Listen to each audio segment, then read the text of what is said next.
For most of human history, the cure was more dangerous than the disease, and these were not back alley quacks. This was the best medicine money could buy. Kings paid for it. Universities taught it. One of these treatments even won a Nobel Prize. And the strangest part? A few of them are still used in hospitals today. These are the most bizarre medical treatments in history. Here's the problem. For almost all of history, nobody knew what actually made people sick. No germs, no bacteria, no viruses. Those would not be proven until the 1800s. So doctors used a theory the ancient Greeks wrote down around 400 BC, the four humors: blood, phlegm, yellow bile, and black bile. Keep them balanced and you stay healthy. Let them fall out of balance and you get sick. Simple, elegant, and completely wrong. That one idea ran European medicine for over 2,000 years. Let's start with the oldest surgery humans have ever performed: trepanation. You take a sharp tool and you scrape a hole through a living person's skull. We have skulls with these holes going back to around 5,000 BC, the Stone Age, Europe, Africa, Asia, the Americas. People invented it separately. They did it for headaches, seizures, head injuries, and to let evil spirits out. And here's the disturbing part. The bone around the holes shows signs of healing. That means the patients survived. Many of them lived for years afterward. In ancient Peru, around 500 AD, the survival rate beat American Civil War head surgery. No anesthetic, no antiseptic, just a sharpened stone and an extremely calm patient. And this never really stopped. Surgeons were still drilling skulls in the 1700s. Now, for the treatment that killed more famous people than most diseases: bloodletting. It starts with the Greeks around 400 BC and does not stop until the late 1800s. The logic was clean. Too much blood makes you sick. Remove blood, remove sickness. Fever? Bleed them. Headache? Bleed them. Already bleeding? Bleed them more. Doctors use knives, spring-loaded blades called scarificators, and of course, leeches. One session could take a pint. Serious cases got several sessions a day. That striped red and white pole outside barbershops comes straight from this. Red for the blood, white for the bandages. In medieval Europe, your barber was your surgeon. In December 1799, George Washington woke up with a bad sore throat. Over the next 12 hours, his doctors drained around 2.5 liters of blood. That is close to 40% of everything in his body. He died that night. Nobody was trying to kill him. They were following the very best advice available. Which brings us to the thing Europe could not stop eating: other people. From roughly the 1100s to the 1700s, human remains were a normal pharmacy item. The best seller was called mumia, ground up Egyptian mummy, sold as a powder. It was prescribed for bruises, bleeding, epilepsy, plague, and basically everything else. It peaked in the 1600s. Kings took it, doctors swore by it. Demand got so high, the mummies ran out. So traders dried fresh bodies instead. And mummy powder was not the only thing on the menu. Powdered skull was stirred into drinks for headaches because like was thought to cure like. Human fat was rubbed onto aching joints and executioners sold it as a side business. At German executions in the 1600s, spectators paid for a cup of the dead man's warm blood. They believed a violent death trapped a person's life force inside the body. Europeans called distant peoples savages while quietly drinking their neighbors. Now, if bloodletting was useless, this next one was actively poisonous: mercury. When syphilis tore through Europe in the 1490s, mercury became the standard cure. Patients were rubbed with mercury ointment or shut inside a box full of mercury vapor. It made you drool uncontrollably, and the drooling was taken as proof it was working. It also caused tooth loss, tremors, kidney failure, and madness. There was a grim saying about it: one night with Venus, a lifetime with Mercury.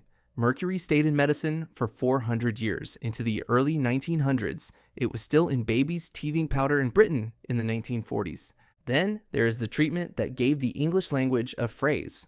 Around 1740, if someone drowned in the River Thames, rescuers had a special kit: a bellows, a rubber tube, and burning tobacco.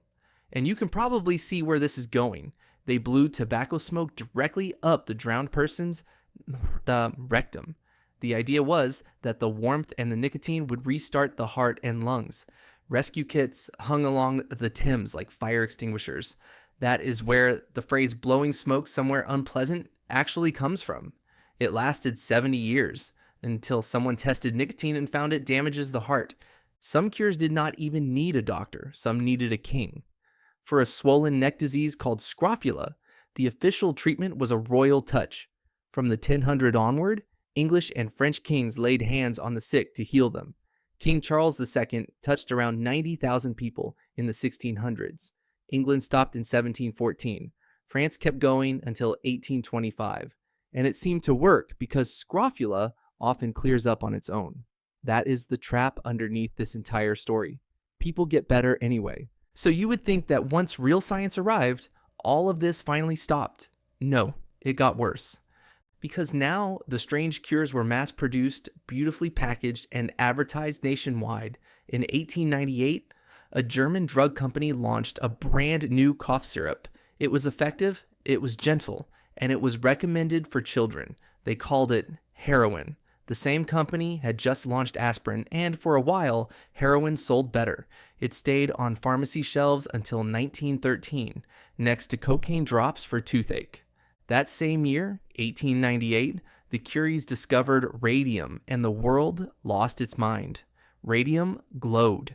Glowing meant energy. Energy meant health. That was the entire argument.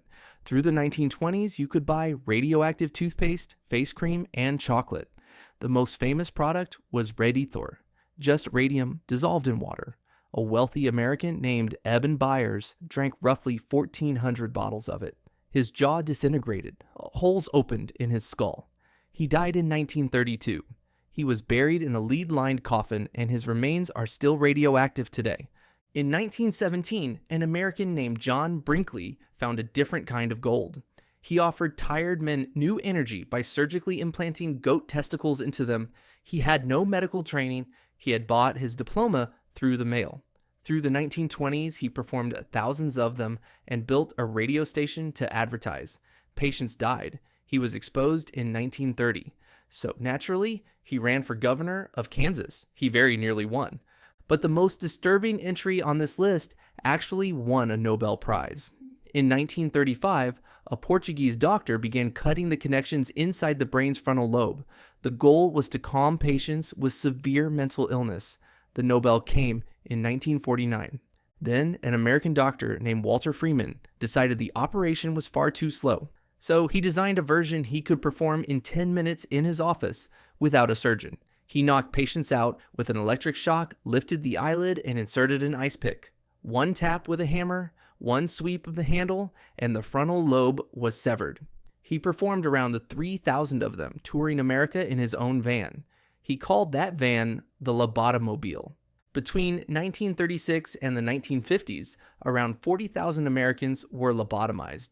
One was Rosemary Kennedy, sister of a future president, operated on in 1941. She could never speak or walk properly again and spent her life in care. Freeman only stopped in 1967 after a patient died on his table. So how did all of this survive for so long? Because of three things that still fool people today. Most illnesses get better on their own, so almost any treatment looks like it worked. The placebo effect is real and powerful, especially when the doctor sounds confident, and authority is persuasive. When every respectable expert agrees, doubting them feels crazy. What was missing was not intelligence. It was one idea, the controlled trial. Give one group the treatment, give another group nothing, and compare. That only became standard in the 1940s, less than a century ago. And once it did, most of these cures collapsed within decades. But here is the twist I promised.